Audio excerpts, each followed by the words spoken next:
प्यार भी अभिव्यक्ति मांगता है। भाग 9। लता बहुत खुश थी। आज उसे अपनी सहेलियों के साथ बाहर घूमने का मौका मिला था। वो इस मौके को भरपूर जीना चाहती थी और एक एक पल को जीना चाहती थी। लता अपनी सहेलियों से मिलकर पुरानी जमाने की यादें ताज़ा करने लगी और उनका सफ़र बातों में बीत गया और सब लोग सिंगापुर पहुंच गए। उसने वहां पहुंचकर रूपा को मैसेज कर दिया कि वह ठीक ठाक सिंगापुर आ गई है। वहां पर वो लोग कई दिन के लिए रहे। सुमित ने उसको बहुत सारे पैसे दिए थे शॉपिंग वगैरह करने के लिए, जिससे उसे कोई परेशानी ना हो। सुमित ने कहा, माँ खूब एंजॉय करना और पैसों की ज़रूरत हो तो हमें बताना, मैं ट्रांसफ़र कर दूंगा। सुमित रूपा से बात करने के बाद लता को अच्छा लगा। वह सोचने लगी, मैं तो बेकार में परेशान हो रही थी, देखो बच्चों को मेरी कितनी चिंता है। अब वहां पर घूमते हुए 4 दिन बीत गए। इसके बाद एक दिन सारी सहेलियों ने मिलकर शॉपिंग का प्रोग्राम बनाया, क्योंकि उन्हें वापस भी आना था। लता के पास भी तो लिस्ट थी, एक उसकी बेटी की और एक रूपा की। उसने भी दोनों के लिए खरीदारी करी। सारी सहेलियों ने अपने अपने बच्चों के लिए खरीदारी करी। सारी सहेलियां उसे पूछने लगी, तुम इतनी शॉपिंग क्यों कर रही हो? उसने कहा, आज मुझे मौका मिला है, इसलिए सब ने जो जो मंगाया है मैं वो लेकर जाऊंगी। फिर किसी ने कुछ नहीं कहा। सब लोगों ने अपनी अपनी शॉपिंग करी और वापस आने की तैयारी करने लगे। एक दिन रूपा जब ऑफिस से घर आई तो उसके हाथ में एक पैकेट था। आज घर आने में उसे कुछ देर हो गई थी।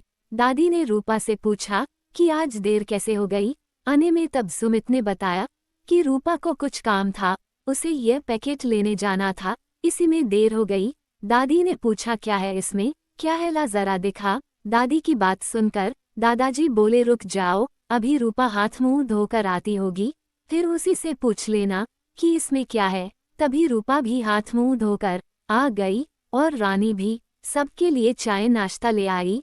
सब लोग चाय पीने लगे। रूपा अपने साथ जो पैकेट लेकर आई थी उसने उसमें से एक किताब निकाली और सबको दिखाते हुए बोली, यह मम्मी जी की पहली किताब है जो आज छप कर आई है, हमें इसे ही लेने जाना था, इसलिए आने में कुछ देर हो गई। रूपा के मुंह से मम्मी जी की पहली किताब सुनकर सब रूपा की ओर आश्चर्य से देखने लगे। फिर दादाजी ने पूछा, लता ने किताब लिखी है, उसकी किताब छप कर आ गई, हमें पता भी नहीं चला। तब रूपा ने कहा, हाँ दादाजी, मम्मी जी बहुत अच्छी दिखती है आप लोगों को, इतने सालों से कभी पता ही नहीं चला, मुझे भी इसका पता नहीं था। एक दिन मैं मम्मी जी की अलमारी से साड़ी निकाल रही थी, तब मुझे उनकी लिखी हुई डायरी और रजिस्टर मिले। तब मुझे पता चला कि वो लिखती भी है और आज उनकी कहानी का पहला भाग प्रकाशित हुआ है। दादाजी ने किताब को अपने हाथ में लेकर कहा, आज मैं इस किताब को पढ़ूंगा, लता इतना अच्छा लिखती है, हमें इसका पता नहीं, हमें शर्म आनी चाहिए अपने ऊपर। रूपा बोली, आप अवश्य पढ़ेंगे, पर उससे पहले मुझे माफ कर दीजिए, मैं कुछ कहना चाहती हूँ। दादाजी ने कहा, कहो। रूपा ने कहा, दादाजी मैं चाहती हूँ इस किताब को सबसे पहले पापा जी पढ़ें, देखते हैं उनकी क्या राय है इस किताब के बारे में। रूपा की बात सुनकर रवि ने कहा, तुमने तो ये पहले ही पढ़ ली होगी, तो हम सबको बता दो ना, क्या कहानी लिखी है लता ने इस किताब में।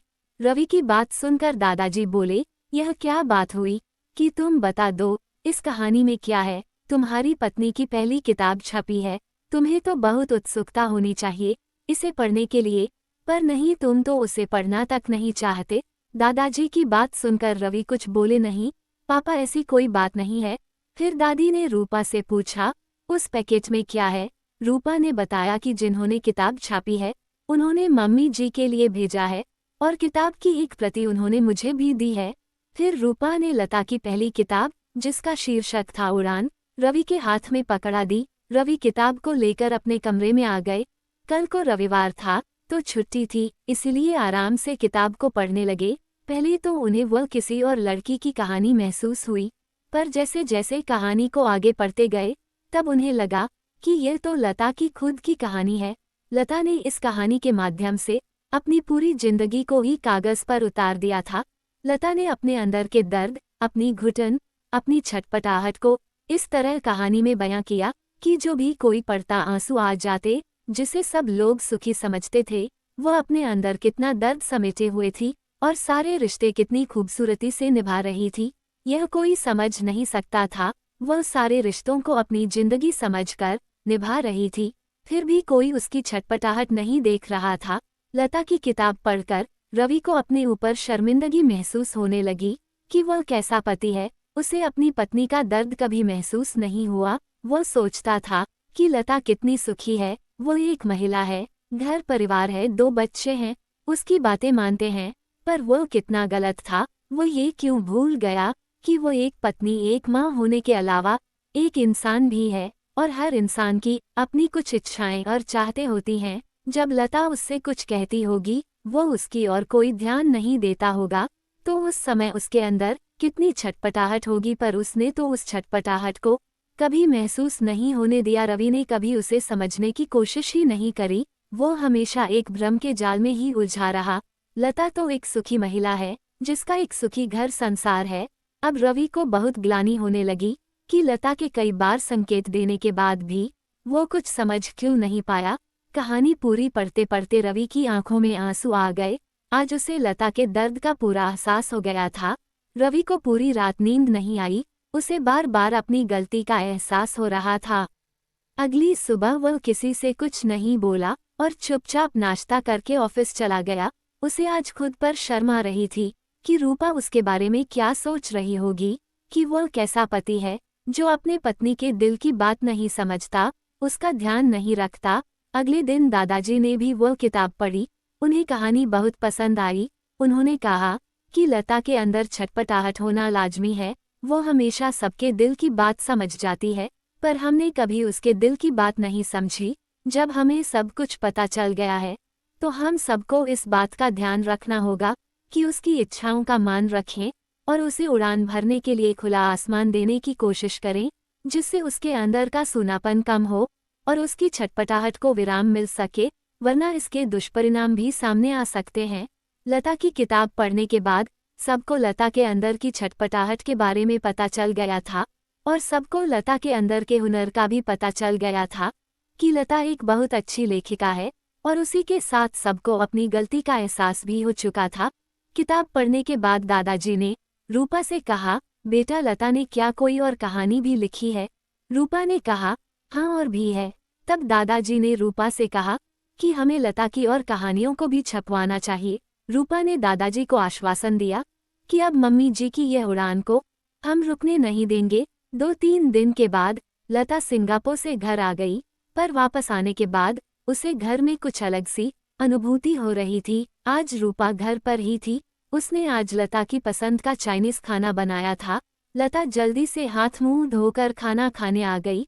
खाने में अपनी पसंद का चाइनीज खाना देखकर लता को बहुत अच्छा लगा, पर फिर उसे अचानक सासू माँ का ध्यान आया कि उन्हें तो चाइनीज खाना पसंद ही नहीं है।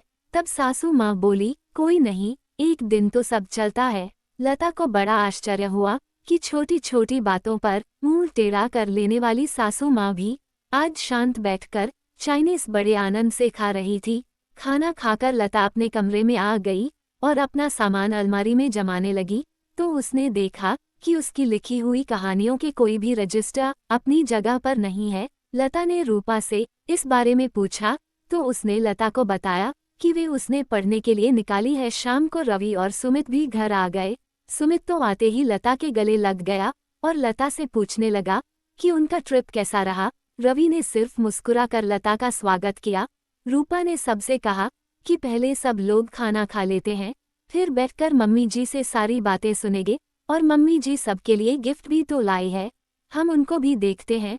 फिर सब ने साथ में खाना खाया और फिर सब बैठक में आ गए। लता से सिंगापुर की बातें सुनने लगे। लता ने सबको अपनी सिंगापुर की सारी बातें बताई और सबको उनके गिफ्ट भी दिए, और रूपा को उसके द्वारा मंगाए गए सारे सामान का थैला भी दिया। रूपा बहुत ही खुश हो गई ये देखकर कि उसकी मंगाई हुई सारी वस्तुएं लता लाई थी। फिर रूपा ने लता से कहा, मम्मी जी हमारे पास भी आपके लिए एक सरप्राइज है, जिसे देखकर आप अपनी खुशी को बाहर आने से रोक नहीं पाएंगी। लता ने रूपा से पूछा, ऐसा क्या सरप्राइज लाए हो मेरे लिए? लता की बात सुनकर रूपा ने वह पैकेट जो वो उस दिन शाम को लाई थी दादाजी की ओर बढ़ाते हुए कहा, दादाजी इसे दीजिए मम्मी जी को। रूपा की बात सुनकर दादाजी ने वह पैकेट लता को देते हुए कहा, जरा इसे खोलकर तो देखो इसमें क्या है। तब लता ने उस पैकेट को खोला तो उसमें उसकी किताब उड़ान की पहली प्रति के साथ एक चेक भी था, जो उसकी किताब छापने वाली प्रकाशक संस्था ने उसके नाम से दिया था। लता अपनी कहानी को किताब के रूप में प्रकाशित और साथ में अग्रिम राशि का चेक देखकर आश्चर्यचकित रह गई। उसने पूछा, ये सब कैसे हुआ? तो दादाजी ने बताया कि ये सब रूपा की वजह से संभव हो पाया।